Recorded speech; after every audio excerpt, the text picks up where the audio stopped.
Assalamualaikum warahmatullahi wabarakatuh. Apa kabar pemirsa TVRI Sumatera Utara dimanapun Anda berada? Semoga semuanya dalam keadaan sehat ya pemirsa ya. Apalagi di tengah pandemi seperti saat ini, kita harus selalu menjaga kesehatan tubuh kita agar kita terhindar dari virus COVID-19. Dan apalagi ini di tengah bulan Ramadan ya pemirsa, bulan suci Ramadan, kita harus tetap semangat dan harus menjaga stamina kita agar puasa kita berjalan dengan lancar. Mudah-mudahan puasa kita semua, bagi pemirsa yang sedang menjalankan ibadah puasa, mudah-mudahan lancar sampai dengan akhir Ramadan nanti. Amin. Pemirsa, senang sekali saya Kori dapat kembali menemani siang hari Anda kali ini dalam acara Ruang Publik. Acara ini terselenggara atas kerjasama dengan Dinas Komunikasi dan Informatika Provinsi Sumatera Utara. Nah pemirsa, kita sebagai warga Sumatera Utara harus berbangga nih, harus berbahagia karena beberapa hari lagi kita akan memperingati HUT Kota ataupun Provinsi Sumatera Utara ke-74 tahun, dan tentunya kita sebagai warga Sumatera Utara ya pemirsa, kita selalu berharap agar di tengah kemajemukan kita ini kita harus selalu kompak dan bisa menghadapi pandemi ini untuk menuju Sumatera Utara yang maju dan semakin sukses dan bermartabat tentunya. Nah pemirsa, lantas seperti apa upaya yang bisa kita lakukan agar harapan bersama kita ini dapat terlaksana seperti itu. Nah untuk berbincang dengan narasumber kita sudah mengangkat tema yaitu HUT ke-74 Provinsi Sumatera Utara, Pulih Bersama Bangkit Perkasa. Kita bahas dengan narasumber yang sangat kompeten tentunya untuk membahas tema kita kali ini pemirsa. Kita sapa narasumber kita yang pertama, ada Bapak Dr. Hasmi Rizal Lubis MSI. Beliau adalah PLT Kepala Bapeda Provinsi Sumatera Utara. Selamat siang Pak Hasmi, apa kabar Pak? Selamat siang, Alhamdulillah sehat. Alhamdulillah sehat ya Pak. Dan yang kedua yang paling cantik, ada Ibu Dr. Insinyur Hajah R. Sabrina MSI. Beliau adalah seorang akademisi pemirsa. Selamat siang Bu Sabrina, sehat Selamat ya Bu? siang, sehat semuanya. Alhamdulillah. Puasa Bapak Ibu? Alhamdulillah puasa. Walaupun puasa kita harus tetap semangat ya Bapak Ibu yang memberikan informasi tentunya yang aktual untuk pemirsa TVRI Sumatera Utara. Nah pemirsa, saya juga mengundang Anda di line telepon interaktif. Bagi Anda yang ingin bergabung bersama kami, Anda bisa menghubungi kami di 0614146 353. Oke, nah kita akan membahas tentang beberapa hari lagi nih ya Bapak Ibu ya, kita akan memperingati HUT Provinsi Sumatera Utara ke-74 tahun, tepatnya yang jatuh pada tanggal 15 April 2022 mendatang. Tentunya di sini kita mengharapkan yang baik-baik untuk provinsi kita tercinta, karena ini kan provinsi kita sangat besar begitu, provinsi terbesar keempat di Indonesia. Ini bukan hal yang mudah untuk mewujudkan semuanya itu begitu ya Bapak Ibu ya. Namun sejauh ini kira-kira apa saja yang sudah kegiatan apa saja ataupun program-program kerja apa saja yang sudah dilakukan dan akan dilakukan ini Pak menuju harapan-harapan baik kita bersama ini. Dari Pak Hasmi dulu, silakan Pak. Terima kasih Bu Kori. Assalamualaikum warahmatullahi wabarakatuh. Waalaikumsalam. Salam sejahtera untuk kita semua. Pertama kami menyampaikan selamat ulang tahun Provinsi Sumatera Utara yang ke-74, tepatnya di tanggal 15 April 2022 nanti. Kemudian tentunya kami juga menyampaikan selamat menjalankan ibadah puasa bagi saudara-saudara muslim semua. Berbicara tentang apa yang akan diprogramkan di dalam rencana pembangunan, tentunya saat sekarang ini di era pandemi ini banyak program-program yang terus kita kembangkan dalam upaya meningkatkan kesejahteraan masyarakat di Provinsi Sumatera Utara. Nah, di dalam program ini kami fokuskan kepada 8 prioritas, 8 prioritas pembangunan, yang tentunya di 8 prioritas pembangunan ini akan bisa menjawab semua persoalan-persoalan yang terjadi di Provinsi Sumatera Utara. Antara lain adalah fokus kepada bidang pendidikan, kemudian kesehatan, lalu infrastruktur, agraris dan pariwisata, reformasi birokrasi, kemaslahatan olahraga, dan program-program yang berkaitan dengan ketenagakerjaan. Nah, tentunya inilah secara garis besar tentang kegiatan-kegiatan program-program yang akan dilakukan di dalam menghadapi tantangan kita di era new normal sekarang ini tentunya, termasuk juga pariwisata di dalamnya. Baik, nah saya beralih ke Bu Sabrina. Bu Sabrina, kita melihat provinsi kita ini sudah sangat lama ya, 74 tahun, sudah sangat dewasa sekali. Bu Sabrina sendiri melihatnya seperti apa sih perkembangannya ataupun ya Ibu melihatnya seperti apa provinsi kita saat ini? Assalamualaikum warahmatullahi wabarakatuh. Waalaikumsalam. Sebelum menjawabnya, Wabarakatuh. saya juga ingin menyampaikan selamat menunaikan ibadah Ramadan kepada seluruh masyarakat Muslim di Sumatera Utara khususnya. Nah, tentu saja sebentar lagi, Iya. tanggal 15 baru kita mengucapkan selamat hari ulang tahun Sumatera Utara. Selamat buat kita semua. Berikutnya saya ingin juga menanggapi apa tadi yang bertanyakan. Saya pikir kalau sampai dengan saat ini, dari mulai usia kita 0 sampai sekarang 74 tahun, banyak hal-hal yang sudah kita lihat, progres-progres, pencapaian-pencapaian yang dilakukan baik oleh pemerintah, masyarakat maupun dunia usaha ya. Dari pemerintah sendiri kami melihat program-program yang dijalankan. Kebetulan saya sejak 35 tahun yang lalu berada di pemerintahan juga. Sekarang udah pensiun ya, jadi akademisi. Jadi kami juga terlibat ya di dalamnya, bagaimana kita setahap demi setahap program-program pembangunan itu dijalankan. Nah, tentu saja kita juga sudah melihat hasilnya sekarang. Namun pada akhir beberapa waktu yang belakangan ini kita sedikit terhambat. Di mana selama ini pertumbuhan ekonomi kita sebagai, katakanlah itu sebagai indikator kemajuan suatu daerah, itu biasanya kita di atas rata-rata nasional, namun di atas 5% ya. Tapi belakangan ini kita turun ya, tapi itu pun masih di atas rata-rata nasional. Karena secara keseluruhan Indonesia, baik nasional maupun provinsi-provinsi lain di Indonesia, kami melihat penurunan daripada tingkat pencapaian pertumbuhan ekonomi. Jadi alhamdulillah Sumatera Utara pun seperti ini tadi cepat bangkitnya. Sebentar kita jatuh itu langsung cepat bangkitnya. Kalau dilihat nanti dari tren pertumbuhan ekonomi, katakanlah sejak masuk pandemi kemudian sampai dengan saat ini, nampaknya pemulihan itu sudah mulai terlihat, dan mungkin dalam tempo beberapa waktu ini saya optimis bahwa kita masih bisa mengejar 5% pertumbuhan seperti biasanya. Baik, dan ini patut kita apresiasi juga ya Bu Sabrina ya, walaupun kita banyak sekali tantangan apalagi di tengah pandemi seperti saat ini. Tentu saja pemerintah harus bekerja cepat dan bekerja sama untuk dapat memulihkan ekonomi segera, apalagi di tengah pandemi ya Pak Hasmi. Seperti apa sebenarnya pertumbuhan ekonomi di Sumatera Utara apalagi di tengah pandemi seperti saat ini Pak Hasmi? Apa benar menurun trennya atau seperti apa sebenarnya? Jadi sebagaimana yang sampaikan Bu Sabrina tadi, di 2019 dan 2020 ya kita masih mengalami kontraksi. Khususnya di 2020 kemarin kita kontraksi sebesar 1,07%. Lalu kemudian di 2021 ini kita sudah mulai pergerakan dan sekarang pada posisi 2,62%. Persis seperti yang disampaikan oleh Ibu Sabrina tadi, memang kita selama ini kita selalu berada di atas nasional. Tapi memang di kondisi setelah pandemi ini kita berada di bawah nasional dalam pertumbuhan. Kemudian dilihat dari share terhadap PDRB atau PDB nasional, kita memberikan kontribusi yang cukup besar, 23,37% terhadap PDB nasional. Ini artinya sangat besar secara regional dibandingkan dengan 9 provinsi lainnya ada di Pulau Sumatera. Kemudian kalau kita melihat dari sisi tingkat pengangguran terbuka, khususnya pada posisi Agustus 2021, kita sudah bisa menekan sekarang pada posisi 6,33%. Ini lebih baik kalau kita bandingkan dengan 2020 di mana kita tingkat pengangguran terbuka sebesar 6,91%. Jadi artinya kita walaupun di era pandemi kita terus berjuang dalam mengurangi angka tingkat pengangguran. Kemudian kalau melihat dari sisi penduduk miskin, dan alhamdulillah berdasarkan hasil evaluasi Kemendagri, Provinsi Sumatera adalah provinsi yang terbaik dalam penurunan angka kemiskinan di Indonesia.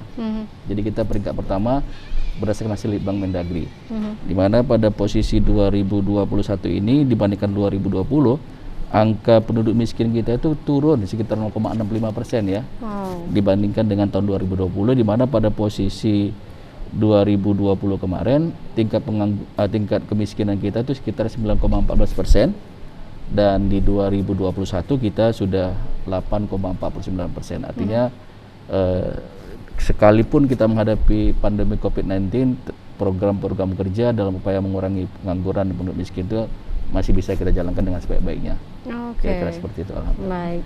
Dan ini juga merupakan sebuah capaian juga ya Pak ya, Ya, dengan tadi alhamdulillah. beberapa indikator yang bisa kita capai Ya. walaupun di tengah pandemi. Setelah pandemi 2 tahun kurang lebih kita mengalami pandemi, dan pemerintah juga mulai bekerja keras ya pemirsa untuk mengejar ketertinggalan ataupun target-target yang ingin dicapai sesuai dengan visi misi oleh pemerintah, seperti itu. Baik. Nah, tadi Pak Hasmi telah memberikan prioritas gitu ya, target yang akan dicapai. Ada 8 prioritas. Mungkin kita bisa bedah satu persatu ya Boleh, Pak Hasmi ya. boleh. Seperti apa kira-kira yang sudah diraih di 8 prioritas ini tadi Pak Hasmi, silakan. Baik, jadi yang kita raih di prioritas pertama seperti saya sebutkan tadi di pendidikan ya, di mana indeks pendidikan kita sebagai komponen penyusunan pembangunan IPM, kita sekarang dari 68,03 poin pada tahun 2019 sampai dengan 2001 kita sudah 68,55 poin, ada peningkatan ya.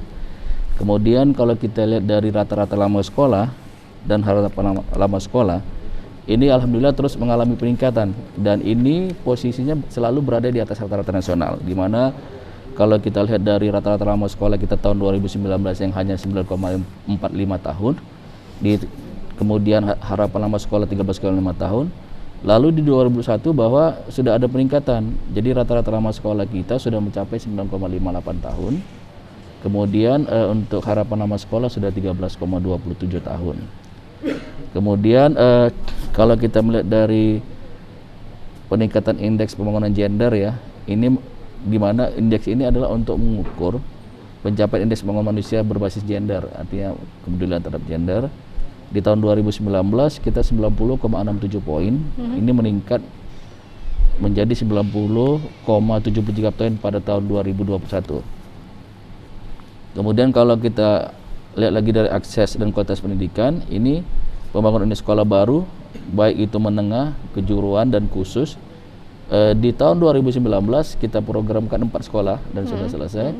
Di tahun 2000 sampai dengan 2022 ini kita tambah lagi sekitar 14. Jadi total sampai dengan 2022 nanti ini sudah akan terbangun 18 unit sekolah baru, baik itu kejuruan maupun menengah, di mana target di dalam RPJMD kita itu ada sebanyak 26 unit sekolah baru yang harus kita bangun sampai dengan 2023 nantinya. Demikian juga untuk kesejahteraan guru ya, kesejahteraan guru, dan alhamdulillah guru-guru honor ini selama ini yang dialokasikan 40.000 per jam di zaman Bu saya beredar itu juga sudah direalisasikan menjadi 90.000 rupiah per jam. Jadi alhamdulillah sudah ada peningkatan untuk itu. Kemudian upaya kita di bidang pendidikan lagi adalah kita ingin mendorong peningkatan minat baca. Jadi kita membangun berbangun perpustakaan khusus ya di tingkat provinsi. Kemudian kita juga membangun pojok baca di 33 kabupaten kota. Jadi kita bangun 33 unit di seluruh kabupaten kota. Ini khusus di bidang pendidikan. Oke, baik. Kemudian kalau kita bergerak terus ini, kita fokus di pendidikan dulu ya. Oke, Pak Hasmi, siap. saya pengen tahu nih kalau Bu Sabrina melihatnya seperti apa kualitas pendidikan yang ada di Sumatera Utara, kira-kira sudah bisa bersaingkah dengan provinsi lain, sudah baikkah, atau selama 74 tahun ini perkembangannya seperti apa kalau seorang akademisi melihatnya ini? Terima kasih. Kalau kami melihat tadi sudah disampaikan, memang pergerakan kalau kita mau melihat indeks pembangunan manusia dari sisi pendidikan, itu yang tadi disampaikan indikatornya adalah rata-rata lama sekolah dan harapan lama sekolah. Nah, kalau dilihat dari sisi ranking kita dengan provinsi lain, itu sebenarnya kita baru pada posisi kelima. Provinsi pada posisi kelima. Namun itu sudah di atas rata-rata nasional, benar. Nah, tapi kita kan nggak mau sampai di situ saja gitu. Jadi karena itulah dari Pemprov juga mengadakan satu program itu ya, prioritas pendidikan. Jadi kalau kami melihat macam tadi, kalau kita bilang rata-rata lama sekolah, ini dari sisi akademisi ya kita melihat 9, itu artinya rata-rata penduduk Sumatera Utara yang 25 tahun ke atas itu baru tamat SMP atau kelas 1 SMA, kelas 1 SLTA. Nah, padahal kita punya rata-rata harapan lama sekolah sampai 13, artinya kita sudah tamat D1. Berarti kita punya harapan untuk itu. Kenapa bukan kita kejar? Nah, itulah yang beberapa yang di program prioritas dikejar untuk meningkatkan atau mendekatkan rata-rata lama sekolah dengan harapan lama sekolah. Nah, itu kalau kami melihatnya, dan alhamdulillah ini juga sudah dimintakan oleh Pemprov, itu selalu juga dengan akademisi itu meminta masukan-masukan juga gitu ya. Dan itu sudah kami lakukan, baik itu dari Dewan Riset dan Inovasi Daerah maupun dari universitas-universitas. Kalau dari kami kemarin dari Dewan Riset, itu yang mana saya juga sebagai salah satu anggotanya, kami mengusulkan untuk ini ada beberapa hal. Yang pertama dari sisi siswa, yang kedua dari sisi guru, yang ketiga dari sisi sarana prasarana. Nah, kalau dari sisi guru kita lihat tadi sudah ada beberapa, tetapi bagaimana supaya yang pertama kuantitas guru, karena kita nggak cukup, guru kita belum cukup.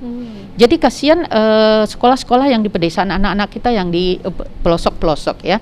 Dan itu saya rasakan kok waktu zaman dulu mau bersaing di tingkat nasional, padahal guru kimia pun tak punya. Jadi begitu kondisi. Jadi satu guru, walaupun sekarang kita sudah menambahkan guru-guru honorer ya Pak Asmi ya, sudah cukup banyak, tapi itu juga masih kurang. Nah, dari sisi kuantitas untuk memenuhi kebutuhan guru yang harusnya ada. Berikutnya itu kualitas gurunya. Jadi ini perlu misalnya pelatihan, sertifikasi guru. Sekarang itu kan perlu dibuat bagi mereka gitu, supaya mereka itu memang punya kualitas yang sama di bidangnya. Jadi menguasai mata pelajaran yang dia asuh gitu ya. Nah, kemudian itu tentu saja tadi harus ada juga insentif tambahan ya buat guru, dan itu nampaknya sudah mulai dilakukan oleh Pemprov gitu, dengan kemampuan keuangan yang ada gitu ya. Tadi kemudian itu dari sisi siswa, kenapa kita masih di angka 9,58 tahun itu ya, rata-rata ramah sekolah. Itu salah satunya adalah karena angka putus sekolah kita masih lumayan. Jadi bagaimana setelah kami melakukan satu penelitian tentang sebab-sebab anak putus sekolah di Sumatera Utara, yang dominan itu adalah karena kemampuan ekonomi keluarga. Tetapi ada juga yang menyatakan memang minat bersekolahnya nggak ada. Udah nggak perlu lagi lah. Udah, apakah itu dari orang tua, apakah itu dari anak. Nah, tapi kalau demikian, makanya untuk itu kami bersaran, yang pertama kalau bisa kita punya sekolah gratis dong. Sekolah gratis kenapa tidak? Padahal wajib belajar 12 tahun. Kenapa itu nggak ditindaklanjuti baik oleh pemerintah pusat, pemerintah provinsi dan kabupaten kota sesuai dengan kewenangan masing-masing. Nah, yang kedua, kalau belum bisa sekolah gratis, beasiswa. Nah, kalau nggak bisa beasiswa, bantuan pendidikan. Gitu. Artinya bagaimana masalah ekonomi yang tadi orang membuat putus sekolah itu bisa kita atasi. Kalau putus sekolah itu semakin rendah, berarti angka rata-rata lama sekolah akan semakin tinggi. Itu sudah pasti otomatis. Nah, seperti itu juga misalnya bantuan pendidikan. Dan beasiswa ini nggak mesti melulu dari pemerintah. Sekarang banyak kali ratusan pemberi beasiswa. Bagaimana kita mengakses? Nah, khusus untuk ini Pemprov sendiri juga dengan saran-saran dari Dewan Riset dan Akademisi sedang membangun yang namanya Kampung Beasiswa. Kampung Beasiswa ini nanti sebagai pusat informasi tentang beasiswa. Tapi memang ini baru khusus ditujukan untuk S1, S2, S3 ya. Jadi bagaimana supaya anak-anak kita ini masuk, kenapa? Angka partisipasi untuk perguruan tinggi kita juga masih cukup rendah. Di angka 20-an sekian persen saja. Jadi sebenarnya kalau dari sisi kemampuan intelektualnya, intelijensinya, kita nggak ragu bahwa anak-anak Sumatera Utara ini banyak yang jenius kok. Begitu ya. Jadi apa hambatan-hambatan di bidang mereka jadi putus sekolah itu harus kita cari tahu. Dan ada beberapa yang sudah kami usulkan, yang mungkin ya nggak saya bisa bilang di sini, itu waktu durasi kita terlalu panjang untuk satu demi satu. Yang ketiga tadi sarana prasarana, Mbak. Tadi udah disampaikan, sekolah-sekolah ada yang SD nggak punya di sekolah itu. Jadi mereka harus menempuh jarak. Itu ada kaitannya juga dengan tidak sekolah atau putus sekolah. SMP tidak ada, taman SD nggak bisa melanjut. Nah, jadi kalau kami sarankan waktu ini adalah paling tidak SD sampai SMP itu paling tidak mesti ada satu di setiap desa.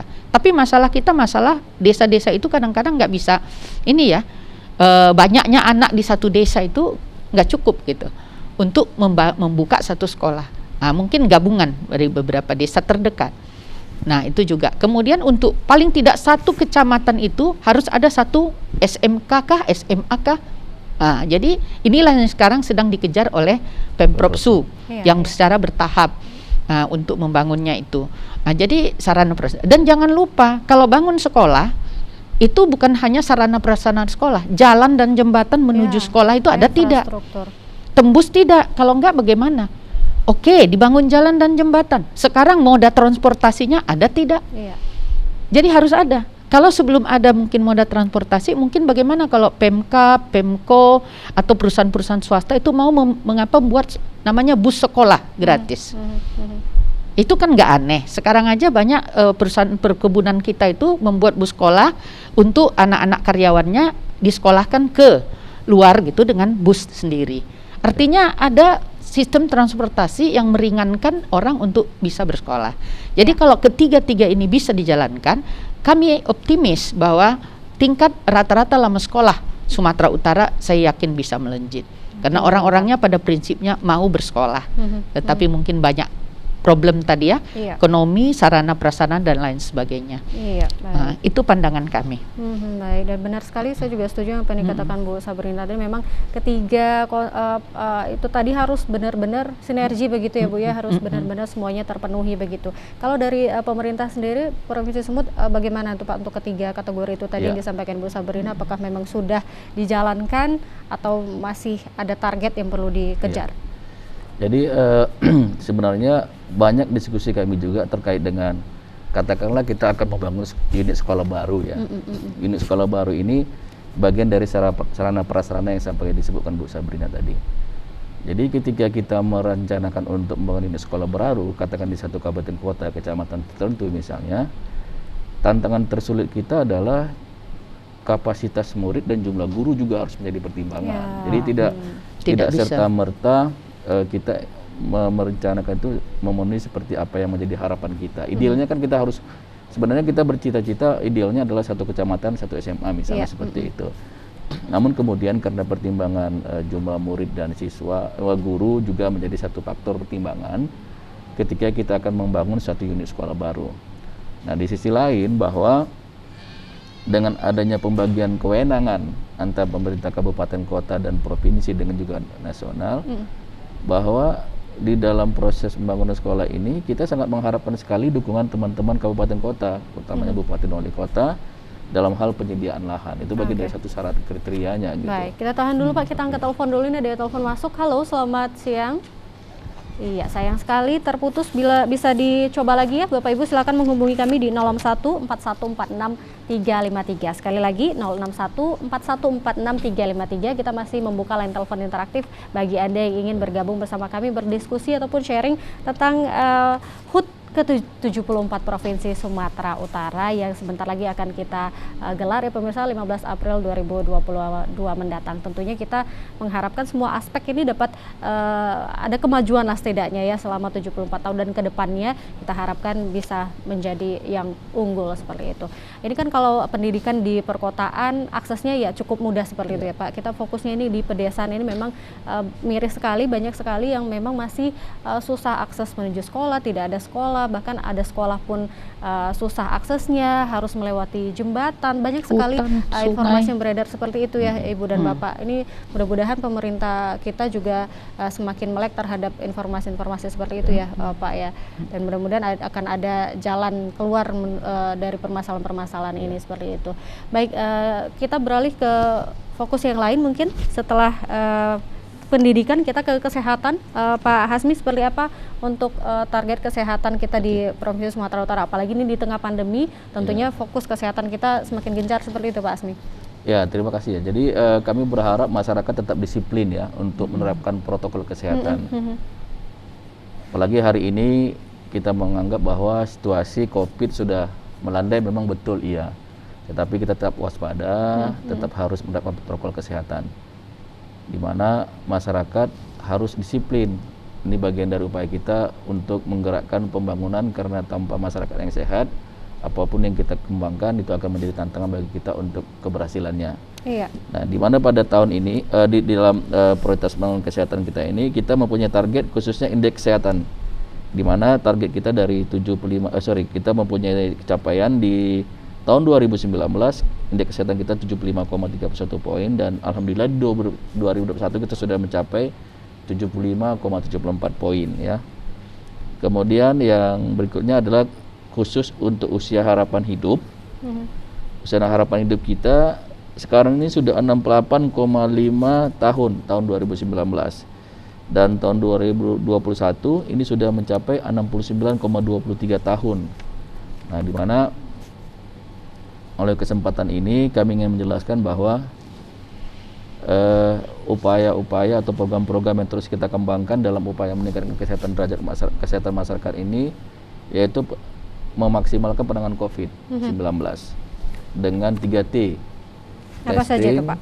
Tracing dan treatment. Oke. Jadi dan tentunya melalui 3T ini diharapkan penguatan pola ini bisa menekan COVID, dan alhamdulillah sudah berhasil. Kemudian ini sudah kita lakukan di 11 Maret 2020 kemarin, kan ini awal pandemi COVID. Di mana ketika kita menghadapi pandemi COVID, banyak kebutuhan terhadap ruang isolasi. Ini kita kembangkan terus. Ruang isolasi untuk penanganan COVID, termasuk juga pembelian alat-alat kesehatan. Nah, kemudian melalui rumah sakit haji kita sudah optimalkan untuk penanganan COVID. Jadi rumah sakit haji sudah memiliki kemampuan penanganan COVID untuk di Sumatera Utara, selain rumah sakit pemerintah lainnya tentunya dan swasta ya. Kemudian gedung isolasi untuk penanganan peningkatan layanan kesehatan. Tidak hanya COVID, juga tantangan kita adalah narkoba. Hari ini tercatat bahwa Sumatera Utara adalah provinsi dengan tingkat narkoba tertinggi se-Indonesia. Ya, oleh karenanya kita mengoptimalkan rumah sakit jiwa untuk penanganan, tidak hanya menangani pasien yang terdampak jiwa, tetapi juga pasien-pasien yang disebabkan oleh narkoba. Jadi rumah sakit jiwa ini kita dorong untuk menangani pasien-pasien yang terindikasi untuk direhabilitasi, khususnya menangani persoalan-persoalan narkoba. Nah, kemudian yang tidak kalah pentingnya adalah jaminan kesehatan masyarakat, penerimaan bantuan iuran PBI. Ini ada alokasi yang diberikan dari APBD untuk jaminan kesehatan masyarakat ini sebanyak 342.568 jiwa. Jadi cukup banyak ya, ada 300 ribuan lebih sampai dengan tahun 2021 ini. Kemudian dokter terbang. Jadi untuk remote area yang tidak terjangkau dengan pelayanan medis, kita punya program namanya dokter terbang. Dokter terbang. Jadi dokter-dokter ahli spesialis kita kirimkan ke lokasi-lokasi tertentu secara berkala untuk menjawab persoalan-persoalan kesehatan di tingkat masyarakat, khususnya di remote area. Jadi dengan dokter terbang ini, di mana untuk tahap awal ini sudah tersebar di 5 kabupaten kota di Sumatera Utara. Ya. Kemudian pemberian paket makanan tambahan untuk ibu hamil yang kurang energi ya. Ini sudah mencapai dalam upaya penurunan prevalensi stunting sudah mencapai sebanyak 38.600 orang. 38.602 orang maksud saya ulangi, di kabupaten kota Sumatera Utara. Kemudian pemberian makanan tambahan untuk balita kurus 83.201 orang. Ini di seluruh kabupaten kota di Sumatera Utara. Dan yang tidak kalah pentingnya adalah mungkin masyarakat juga sudah banyak melihat tentang layanan bus bergerak, bus medis. Ya. Hari ini kita sudah menyiapkan, target kita 8 mobil bus bergerak, dan hari ini kita sudah siapkan 3 unit. Dan ini mobil bus medis ini bergerak terus menjangkau ke seluruh lapisan masyarakat tadi bersama dengan dokter terbang tadi. Dan ini bergerak. Sehingga ini gratis ya? Gratis. Itu semuanya gratis. Itu dibiayai dari APBD. Untuk penanganan tertentu ya, bidang-bidang medis tertentu.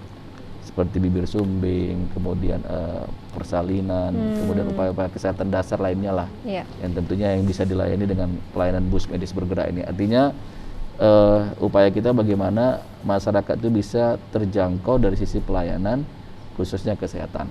Ya, saya kira seperti itu. Oke, baik. Ini tentu saja sudah banyak sekali fasilitas ataupun kinerja dari pemerintah yang sudah dilakukan gitu, tentu saja untuk penanganan kesehatan supaya semakin lebih membaik di Provinsi Sumatera Utara. Ini tidak akan menjadi menjadi sia-sia kalau masyarakatnya juga tidak terlibat begitu ya Bu Sabrina ya. Kalau Bu Sabrina sendiri melihatnya seperti apa kesadaran dari masyarakat akan kesehatan apalagi di tengah pandemi seperti saat ini, keterlibatannya seperti apa sampai dengan saat ini Bu Sabrina? Baik, saya mau mundur sedikit ya. Tadi dikatakan bahwa indeks untuk kesehatan itu, indikatornya itu adalah umur harapan hidup. Nah, umur harapan hidup ini tentu saja berkaitan, itu umur harapan hidup bagi bayi yang baru lahir itu diharapkan bisa hidup tadi hampir 69 tahun lebih, kan begitu ya. Nah, sekarang itu bagaimana cara membuatnya itu supaya meningkat? Itu sangat berkaitan dengan ya ibu hamil. 1000 hari kelahiran pertama. Ibu hamil ya. Kemudian pasca melahirkan. Nah, itu juga program-program yang wajib kita ini kan. Jadi nanti dikaitkan dengan misalnya tadi indeks gender, karena yang melahirkan ini cuma ibu-ibu, nggak ada bapak-bapak gitu loh. Tapi kalau untuk membantu ibu-ibu hamil kita ini punya kesehatan yang baik, punya gizi yang cukup, itu bisa bapak-bapak membantunya. Jadi bisa tolong menolong lah di dalam keluarga untuk anak keluarga ini dan anak bangsa ini. Nah, kalau itu nanti nggak terjadi, stunting akan lebih tinggi lagi. Benar. Nah, kemudian itu kita lihat, jadi berkaitan dengan tadi kesehatan ibu hamil, kemudian gizi. Termasuk gizi balita. Kemudian itu juga masalah kalau stunting kita bicara, itu dari gizi dari sejak hamil juga. Tapi jangan heran bahwa sebenarnya sanitasi lingkungan yang buruk itu juga berpengaruh terhadap stunting anak. Jadi jangan pikir bahwa wah itu nggak ada kaitannya, berkaitan. Udah banyak bukti-bukti empiris, hasil penelitian yang menyatakan bahwa sanitasi yang buruk juga membuat masalah stunting ini meningkat. Makanya ini harus komprehensif untuk menanganinya. Nah, permasalahannya ini bagaimana? Gizi. Jadi kami saat ini sedang ada mengangkat kembali, kayaknya sudah batang terendam ini, kenapa nggak kita angkat kalau bagus. Saya mempunyai satu pemikiran bahwa kenapa tidak menanam sayur di pekarangan? Karena daya beli masyarakat kita sekarang di COVID ini menurun. Kita mau menghadapi COVID, baik dari pemerintah melakukan penanggulangan, tapi dari diri kita sendiri tadi, peran masyarakat itu sendiri juga harus menjaga imunitas diri. Benar. Nah, imunitas diri itu apa? Kalau gizinya nggak bagus, kalau kita masyarakat berpendapatan rendah, dan termasuk sebenarnya yang menengah, itu hasil survei penelitian menyatakan bahwa uangnya itu paling yang pertama digunakan untuk beli nasi, beli Indomie, beli telur, tapi sayur itu hampir tidak ada. Nah, kenapa tidak tanam sayur di pekarangan? Benar. Menanam sayur di pekarangan, satu kegiatan bisa 7 program pemerintah bisa di ini dan solusi dari masalah-masalah masyarakat. Yang itu tadi masalah gizi. Jadi dia nggak, apalagi ada sayur-sayuran yang dimakan. Karena sayur perlu itu serat, vitamin, mineral dari sayur. Jadi tidak bisa dari hanya beras, karbohidrat ya. Nah, kemudian itu bisa juga membuat apa ya, di pekarangan itu jadi harusnya pekarangannya tidak produktif jadi produktif. Benar. Kemudian pekarangan yang tadi nampaknya kumuh bisa jadi asri, mungkin bisa jadi selfie. Kalau misalnya satu lingkungan itu kita buat penanaman sayur-sayur di apa ya, kalau nggak cukup halaman sempit Bu, nggak ada. Sekarang ada namanya vertikultur. Tanamannya itu dibuat di tiang, dibuat gini atau di dinding. Jadi kalau itu buat apa nih, udara pun akan menjadi lebih asri. Kemudian daya beli masyarakat yang tadi kurang mampu untuk memenuhi pola pangan harapan atau kita bilang 4 sehat 5 sempurna itu, yaitu misalnya sayur sudah bisa terpenuhi. Nah, kemudian sanitasi lingkungan tadi yang dibuat akan lebih baik. Dan kita berharap bahwa itu pot-potnya itu harusnya dari sampah-sampah plastik. Jadi dengan begitu kita mengurangi sampah plastik. Artinya itu katakanlah satu cup minuman apa ya, minuman air mineral itu, kalau itu satu bayam, nanti bayam 5 pot, 10 pot, kangkung 10 pot, sawi 10 pot, kenapa tidak? Nah, di sini juga peran masyarakat itu sendiri untuk mau dan difasilitasi oleh pemerintah. Apakah itu misalnya bimbingan ini, dan boleh juga dari akademisi, yaitu dari anak-anak fakultas pertanian mungkin membantu untuk bagaimana bisa bertanam ini dengan baik. Termasuk nanti bagaimana pemasaran dan lain sebagainya. Jadi menanam sayur di pekarangan lahan sempit tapi memanfaatkan wadah-wadah plastik bekas. Benar. Nah, itu syaratnya kita buat sampah plastik bekas. Berikutnya nanti untuk wadah dari sampah plastik, untuk media tanam atau tanah dan pupuknya itu dari sampah-sampah organik yang bisa dibuat jadi pupuk. Jadi sebenarnya kalau kita tadi bagaimana peran masyarakat yang Mbak tanyakan tadi bisa dilakukan. Cuman bagaimana kita bisa mendorong ini dari pihak pemerintah barangkali mungkin atau penggiat-penggiat masyarakat, penggiat lingkungan mungkin bisa bersama-sama. Dan jangan lupa menanam di pekarangan itu dalam satu katakanlah areal satu lingkungan itu merupakan bagian dari mitigasi dan adaptasi perubahan iklim. Itu masuk. Cuman nanti kalau saya jelaskan panjang lagi di sini. Maklumlah kalau akademisi itu kan harus ada dasar-dasar teoritisnya, semuanya gitu ya. Artinya kalau kita berbuat satu kegiatan tapi ada beberapa macam permasalahan dapat disolusi, saya pikir itu satu kegiatan yang baik. Benar sekali. Kenapa tidak kita lakukan? Itu bukan hal yang ini. PKK kita kan udah sampai ke tingkat dasawisma di kelurahan-kelurahan ya, di lingkungan. Itu udah programnya itu sebenarnya ada. Bangkitkan kembali namanya hatinya PKK. Benar-benar. Ya, sayur-sayuran, tanaman obat di pekarangan. Nah, kalau Dinas Pertanian ada namanya dulu programnya Rumah Pangan Lestari. Rumah Pangan Ya, Lestari. kenapa tidak gitu loh. Kenapa kita program itu yang ada tapi kita tidak bangkitkan gitu. Benar. Tapi semuanya tergantung pada kontinuitas itu pada masyarakat itu sendiri.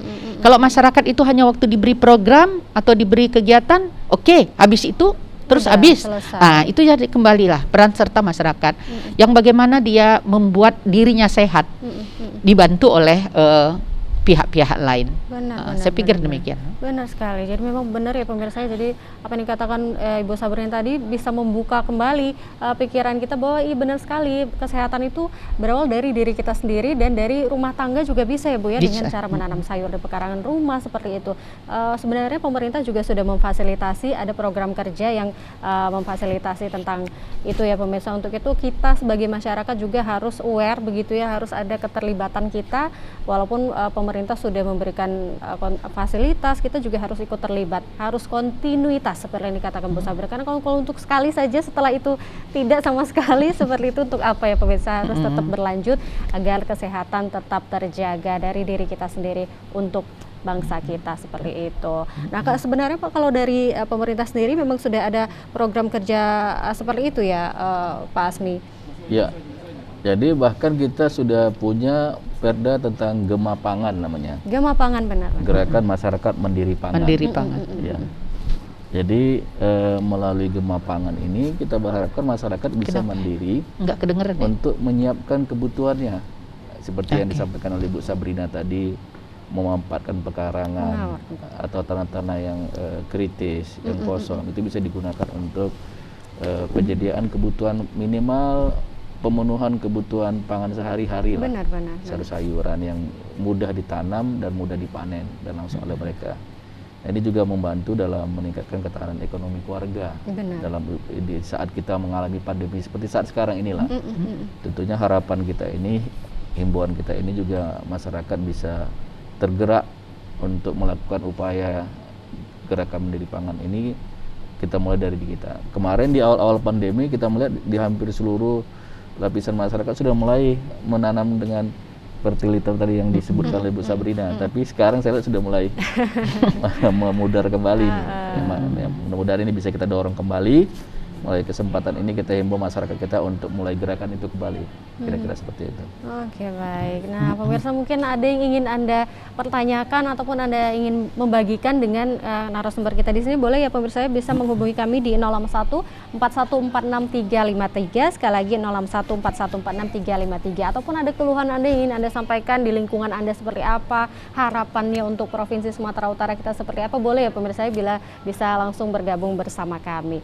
Oke, baik, kita sudah membahas tentang pendidikan dan juga kesehatan. Kita lanjutkan ke infrastruktur ya, Pak Hasmi ya. Boleh. Seperti apa infrastruktur kita selama ini, Pak? Sudah 74 tahun, apakah sudah membaik sekali, sudah tidak ada lagi yang perlu diperbaiki?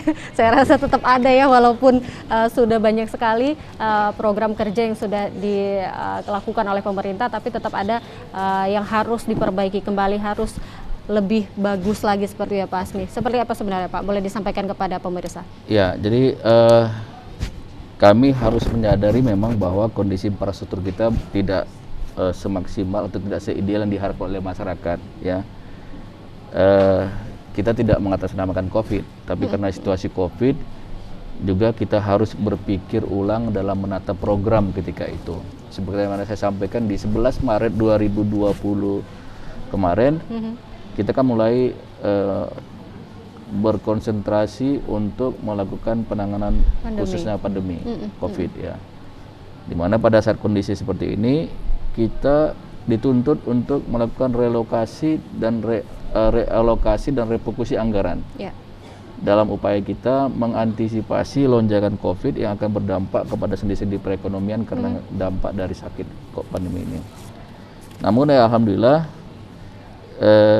posisi kita sekarang untuk kemantapan jalan sudah mencapai 76,37% ya. Iya. Nah, di mana target kita sampai dengan akhir nanti periode Pak Gubernur Edi Rahmayadi dan Pak Musa Rasiksa pada tahun 2003 akan mencapai 85%. Iya. Dan sekarang ini kita sedang melaksanakan program multi-yes untuk penanganan jalan. Dan ini menjangkau ke seluruh kabupaten kota, Jadi target dalam 2 tahun ini posisi jalan kita sudah mencapai 85% mantap, yang dibandingkan hanya 76,37% tadi. Tentunya ini memang belum mengharapkan, belum bisa menjawab secara 100% dari keadaan masyarakat, tetapi secara garis besar sentra-sentra produksi kita sudah kita tangani secara maksimal, mencapai mendekati 100%.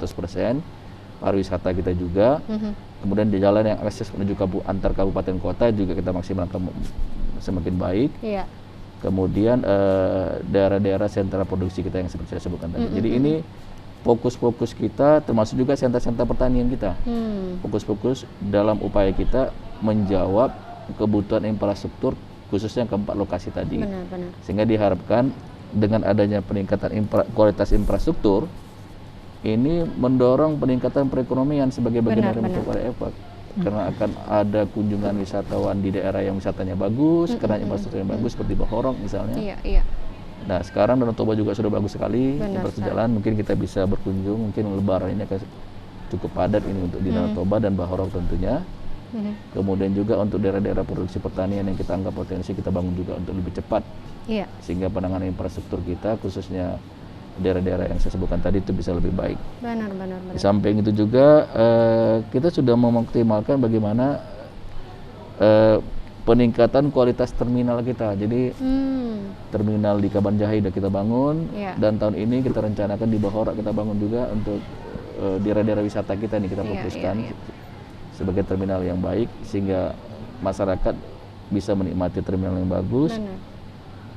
Kemudian tentunya tidak kalah penting adalah upaya kita menangani banjir. Jadi kami dengan Kota Medan dan Pak Bobi itu terus mengoptimalkan bagaimana secara maksimal penanganan banjir yang kondisinya memang terus kita upayakan agar kita perbaiki dan tidak banjir lagi. Walaupun memang tentu perlu kesabaran dan ketelitian. Butuh waktu ya Pak Butuh waktu karena memang banyak tantangan yang kami hadapi dalam proses penyelesaian banjir ini. Ketika kita ingin melakukan upaya-upaya maksimal, terbentur dengan lahan masyarakat yang sebagian masyarakat ada yang welcome, ada juga tidak. Jadi kami berharap juga masyarakat ketika ada program pemerintah yang menyangkut kepentingan masyarakat, tentunya kita berharap kerjasama dan membantu kami untuk proses penyelesaian khususnya seperti ganti rugi, lahan, dan sebagainya. Ini juga menjadi hal-hal penting dalam upaya kita menangani persoalan banjir. Kemudian irigasi juga irigasi. Kita juga ingin berharap agar pembuatan saluran pasangan salur sekunder untuk pintu dan sebagainya. Jadi terus kita tingkatkan sehingga dengan irigasi yang bagus, ketahanan pangan kita bisa kita tingkatkan. Ini Bu Sabrina lah ahlinya nanti yang bisa menguraikan tentang bagaimana irigasi yang bagus karena beliau memang spesialisnya seperti itu. Tentunya kemudian lagi ada, tidak kalah pentingnya adalah air bersih ini. Kita berharap dengan selesainya Lausimema nanti ketersediaan air baku kita juga semakin maksimal di provinsi Sumatera Utara. Banyak lagi sebenarnya, dan yang tidak kalah pentingnya adalah kepedulian kita terhadap masyarakat miskin kita. Tentang jangkauan layanan kelistrikan, khususnya infrastruktur listrik ya. Jadi kita sudah banyak membangun PLTS, PLTMH, Kemudian bantuan Iya. PLTS ini sudah mencapai 354 unit ya. Baik, kita angkat telepon dulu Pak Hasmi. Oke, Sudah ada yang masuk. Halo, selamat siang. Selamat sore, Bapak, Ibu. Selamat siang, Bu. Iya, selamat sore Bapak. Dengan Bapak siapa, di mana Pak? Kita di dalam Halo Bapak, kurang jelas, boleh diulang Pak? Bapak Fahrizal, di mana Pak? Ya, ntar Bu. Ya, ntar Bu ya. Iya, baik, Selamat silakan. sore, Bu. Mhm. Saya mau nanya, Bu. Ya, Ini kan HUT Sumatera Utara. benar Pak, ke-74 Nah, tahun. kita mau nanya. Kebetulan di tempat kami ini caplingnya ada yang dipecat tapi tidak digaji, Bu. Mhm. Sudah dilaporkan ke inspektorat, Ya. ke TAPEM, wali kota, Mhm. tetapi tidak ada respon. Baik, di daerah tempat mana kita. Pak Fahrizal kalau boleh tahu? Yang lokasinya di Jalan Suluh, kantor lurahnya, Bu. Baik, Kelurahan Sidorejo, Kecamatan Medan Tembung. ya. Jadi saya sudah laporkan ke segala instansi Kota Medan. Sampai dengan saat ini tidak ada respon. Padahal lurah sudah menyuruh saya bekerja dengan surat yang diberikannya Sudah berapa lama tidak digaji Pak Fahrizal? 1 bulan, Satu tetap bulan ya. 1 bulan. Baik. Tetapi saya tanyakan kenapa nggak digaji, jawabannya tanya kepada pihak kecamatan. Saya tanya kecamatan, tanya kepada pihak kelurahan. Tanya. Baik, kita langsung saja tanya dengan narasumber kita mungkin ya Pak Fahrizal ya, mudah-mudahan ada titik terang begitu ya Pak Fahrizal. Oke, Terima Bu. kasih sudah menghubungi TVRI Sumatera Utara. Selamat siang Bapak. Nah, ini ada keluhan dari masyarakat kita nih Pak Hasmi, mungkin bisa menanggapi ini Kepling kita yang tidak dibayarkan gajinya seperti Terima itu. kasih ya Pak Harijal atas informasinya. Tentunya saya berharap ini teman-teman Pemko Medan mendengar ini. Iya. Teman-teman Pemko Medan mendengar dan tentunya bisa menindaklanjuti dari apa yang disampaikan oleh Pak Harijal. Dan tentunya kami kembalikan persoalan ini bagaimana Pemko bisa mendengar lah. Karena ini memang menjadi kewenangan Pemko Medan. Namun biasanya Pak, kalau dalam proses realisasi anggaran itu tentunya dimulai dengan standar kinerja yang benar kan gitu. Dan proses pengamparan anggaran juga memang membutuhkan waktu.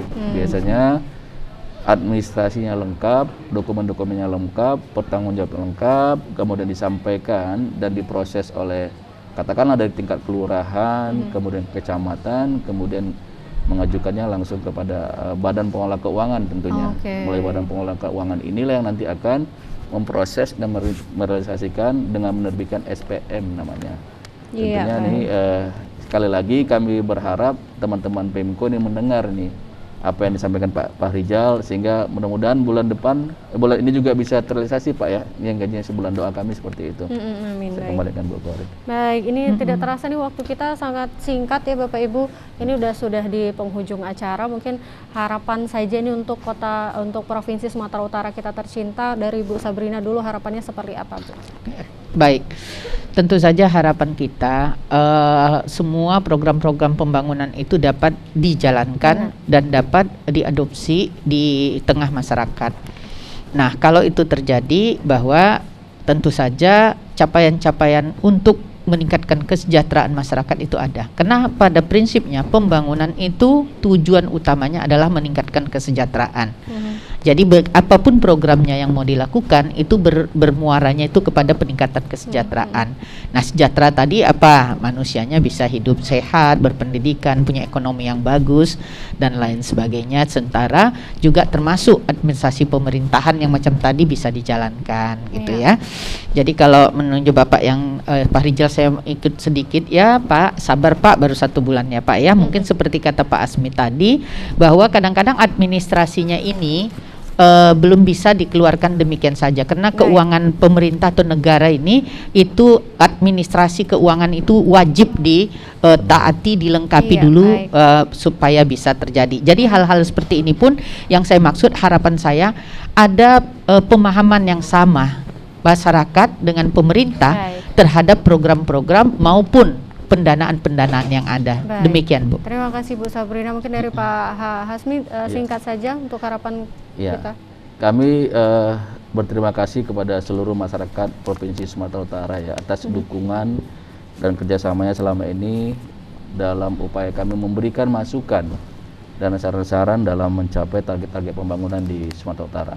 Tentunya kerjasama ini akan terus bisa kita tingkatkan dan kami pun akan bisa mendapatkan informasi untuk langkah-langkah selanjutnya dalam upaya menyelesaikan permasalahan-permasalahan pembangunan yang ada di provinsi kita, khususnya Sumatera Utara, sehingga harapan masyarakat ini dapat kami jawab dan kami programkan melalui kegiatan-kegiatan dengan alokasi APBD yang ada, walaupun yang sangat terbatas ini. Saya kira seperti itu. Baik, terima kasih Pak Hasmi dan Ibu Sabrina sudah hadir di studio TVRI Sumatera Utara. Mudah-mudahan ini bisa menjadi informasi baru kepada kita semua ya pemirsa, bahwa memang Sumatera Utara ini provinsi yang besar, butuh waktu untuk menjadikannya semakin maju seperti itu dan membutuhkan keterlibatan aktif dari masyarakat seluruhnya untuk menjadikan Provinsi Sumatera Utara semakin maju, sukses dan tentunya bermartabat. Terima kasih sudah menyaksikan Ruang Publik kali ini, terselenggara atas kerjasama dengan Dinas Komunikasi dan Informatika Provinsi Sumatera Utara. Saya Kori dan seluruh kerabat kerja yang bertugas pamit undur diri. Terima kasih, selamat sore dan sampai jumpa.